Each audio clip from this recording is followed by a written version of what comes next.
Assalamualaikum warahmatullahi wabarakatuh. Salam sejahtera bagi kita semua. Shalom, Om Swastiastu, Namo Buddhaya, Salam Kebajikan.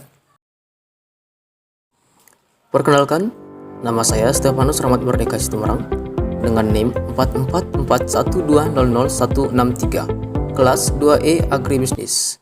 Dalam video kali ini adalah saya bertujuan untuk memenuhi salah satu tugas biologi, yaitu untuk membuat resume jurnal rekayasa pada pertanian. Ini adalah analisis faktor-faktor yang mempengaruhi penerimaan petani terhadap produk rekayasa genetika dari jurnal Gizi dan Pangan, volume dan halaman volume 5 nomor 2, halaman 113 sampai 120, tahun 2010, penulis Gus Pridevi Artanti, Hardinsyah, Dewa Ketut Sadra Swastika, dan Retna Naningsi. Pendahuluan. Bioteknologi adalah salah satu bentuk pemulihan non-konvensional yang dapat dipakai untuk meningkatkan mutu pemulihan tanaman. Rekayasa genetik yang dikenal juga dengan istilah transgenik merupakan salah satu teknik bioteknologi yang dilakukan dengan cara pemindahan gen dari satu makhluk hidup ke makhluk hidup lainnya. Perkembangan pemanfaatan teknologi modern rekayasa genetika atau genetically modified organism melalui rekombinasi DNA telah menghasilkan produk rekayasa genetika atau PRG atau tanaman transgenik yang mempunyai sifat-sifat baru yang diinginkan untuk mengatasi kendala utama dalam rangka meningkatkan produksi pertanian dan menghasilkan produk pangan yang lebih berkualitas dan produk pakan dari tanaman transgenik serta peningkatan daya saing produk di pasar global. Tujuan penelitian. Tujuan yang ingin dicapai dalam penelitian ini yaitu mengetahui pengadaan dan peredaran PRG dengan non-pangan di Indonesia, menganalisis penerimaan petani tentang PRG dan faktor-faktor yang mempengaruhinya, menganalisis pengetahuan petani tentang PRG, menganalisis persepsi petani tentang peredaran, dampak positif dan dampak negatif PRG, menganalisis hubungan antara tingkat pendidikan, pengetahuan dan persepsi responden tentang PRG, dan mengetahui harapan petani tentang PRG. Selanjutnya masuk ke metode. Metode yang digunakan dalam jurnal ini terdiri dari 1. Desain, waktu, dan tempat. 2. Jenis dan cara pengumpulan data. Dan yang ketiga adalah pengolahan dan analisis data. Hasil dan pembahasan terdiri dari 1. Pengadaan dan peredaran PRG di Indonesia.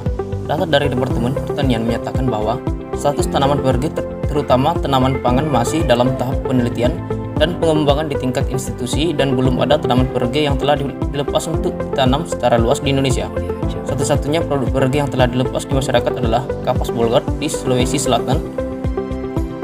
Pemerintah Indonesia telah mengambil sikap pro dengan penuh kehati-hatian dalam pengembangan tanaman transgenik di Indonesia.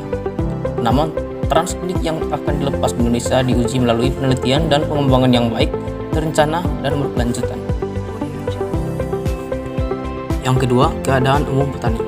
Mayoritas jenis kelamin petani pada penelitian ini adalah laki-laki sebanyak 88,7% dan sisanya perempuan sebanyak 11,3%.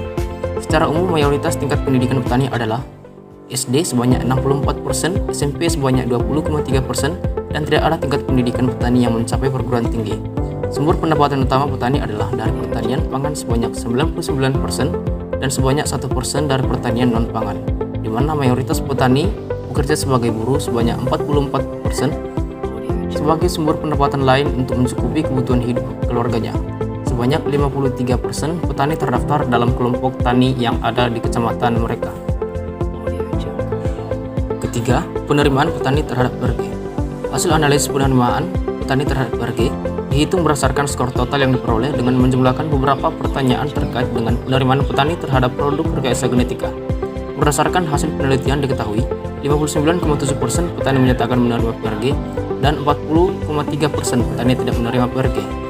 Dengan tingkat pengetahuan yang kurang memadai dan keterbatasan informasi yang ada mengenai PRG, petani akan sulit mengambil sikap untuk menerima atau tidak menerima PRG.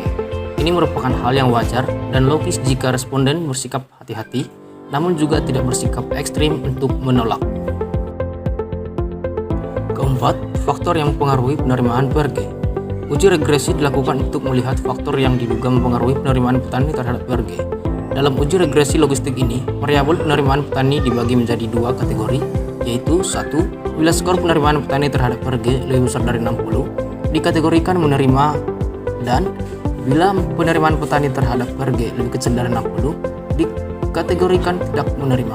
Hasil analisis menunjukkan bahwa hanya variabel pengetahuan yang nyata mempengaruhi penerimaan petani terhadap PRG dengan nilai signifikansi sebesar 0,040, di mana nilai tersebut. Kelima, pengetahuan tentang PRG. Berdasarkan hasil analisis diketahui bahwa hanya 14,3% petani mempunyai tingkat pengetahuan yang baik tentang PRG, di mana skor pengetahuan petani tentang PRG di Kabupaten Deli Serdang lebih baik dengan rata-rata sebanyak 46,67, lebih kurang 17,825. Bila dibandingkan dengan skor pengetahuan petani di Kabupaten Jombang dengan rata-rata 58,45, kurang lebih 11,99. Keenam, persepsi tentang PRG. Berdasarkan hasil analisis diketahui bahwa 80,3% petani memiliki persepsi menerima terhadap PRG. Meskipun tingkat pemahaman petani secara umum masih sangat terbatas, namun petani bersedia memberikan persepsinya tentang PRG, baik dari peredaran, manfaat, dan kerugian dari PRG. Mayoritas petani setuju jika di Indonesia telah beredar produk pangan dan non-pangan PRG. Sekitar 68% petani setuju jika pangan PRG mempunyai kualitas yang baik. 96,3% petani menyatakan setuju bahwa ketika pemerintah akan melepas PRG, hendaknya ada informasi dan keterbukaan kebijakan. Selain itu, sebanyak 66% petani menyatakan bahwa PRG yang diperuntukkan bagi manusia dan ternak harus melalui uji keamanan sebelum diedarkan, dan 65,8% menyatakan bahwa pangan PRG harus mencantumkan label pada kemasannya. Ketujuh, hubungan pendidikan dengan pengetahuan dan persepsi petani tentang PRG. Hasil analisis statistik menggunakan korelasi Superman menunjukkan bahwa variabel pendidikan mempunyai hubungan yang erat terhadap variabel pengetahuan dengan angka signifikansi 0,01, yaitu 0,879. Persepsi petani tentang PRG tidak dipengaruhi tingkat pendidikannya yang rendah atau tinggi.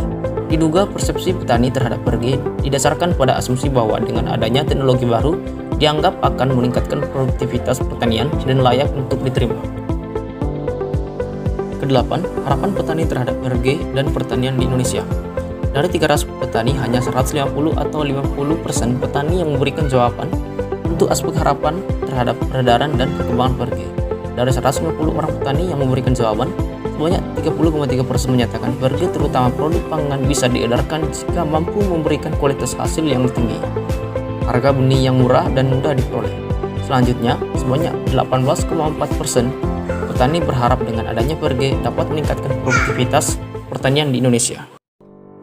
Terakhir, kesimpulan.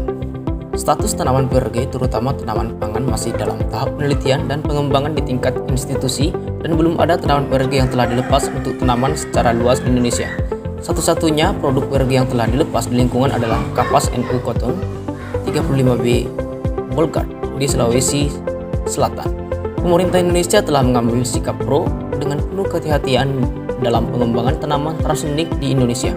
Tanaman transgenik yang akan dilepas di Indonesia diuji melalui penelitian dan pengembangan yang baik, terencana, dan berkelanjutan. Beberapa produk PRG impor seperti kedelai dan jagung serta komponen-komponennya telah beredar di Indonesia.